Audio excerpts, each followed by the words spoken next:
This Magic Treehouse, Dinosaurs Before Dark, and it's Mary Pope Osborne. And this is the first part of this book, and I'm going to read chapters 1 and 2 from page 1 to 12. Help! A monster, said Annie. Yeah, sure, said Jack. A real monster in Frog Creek, Pennsylvania. Run, Jack, said Annie. She ran up the road. Oh, brother, this is what he got for spending time with his 7-year-old sister. Annie loved pretend stuff, but Jack was 8 1/2. He liked real things. Watch out, Jack. The monster's coming. Race you. No thanks, said Jack. Annie raced alone into the woods. Jack looked up at the sky. The sun was about to set. Come on, Annie, it's time to go home. But Annie had disappeared. Jack waited. No, Annie.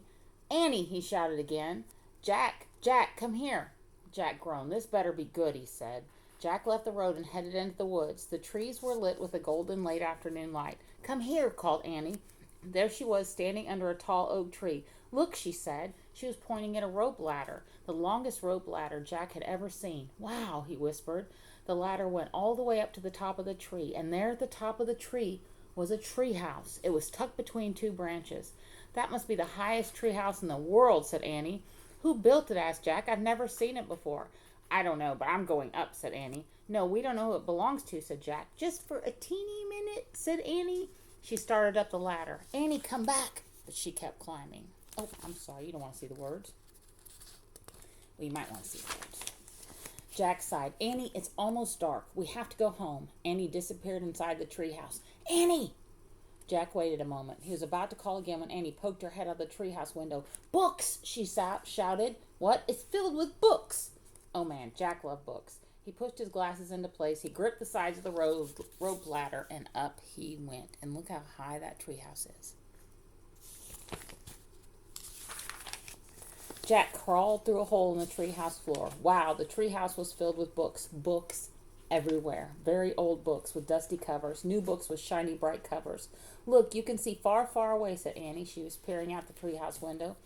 Jack looked out the window with her. Down below were the tops of the other trees. In the distance, he saw the Frog Creek Library, the elementary school, and the park. Annie pointed in the other direction. There's our house, she said. Sure enough, there was their white wooden house with the green porch. Next door was their neighbor's black dog, Henry. He looked very tiny. Hi, Henry, shouted Annie. Shh, said Jack. We're not supposed to be up here.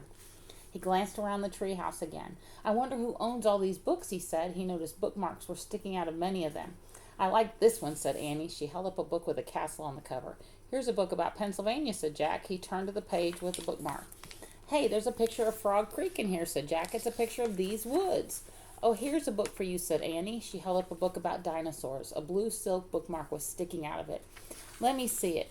Jack set down his backpack and grabbed the book from her. You look at that one and I'll look at the one about castles, said Annie. No, we better not, said Jack. We don't know who these books belong to. But even as he said this, Jack opened the dinosaur book to where the bookmark was. He couldn't help himself. He turned to a picture of an ancient flying reptile, a pteranodon, and he touched the huge bat-like wings. Wow, whispered Jack. I wish I could see a pteranodon for real. Pteranodon.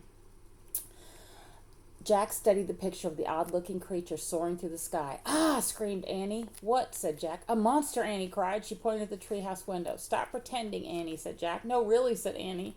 Jack looked out the window. A giant creature was gliding above the treetops. He had a very long, weird crest on the back of his head, a skinny beak, and huge back-like wings. It was a real live pteranodon. The creature curved through the sky. He was coming straight toward the treehouse. He looked like a giant plane. The wind began to blow. The leaves trembled. Suddenly the creature soared up high into the sky. Jack nearly fell out the window trying to see it. The wind picked up. It was whistling now, and the treehouse started to spin. What's happening? Cried Jack. Get down, shouted Annie. See it up there?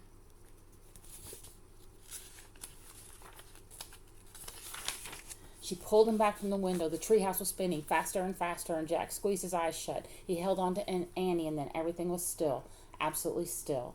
Jack opened his eyes. Sunlight slanted through the window, and there was Annie, the books, his backpack. The treehouse was still high up in an oak tree, but it wasn't the same oak tree. And that's the end of the first part of Dinosaurs Before Dark.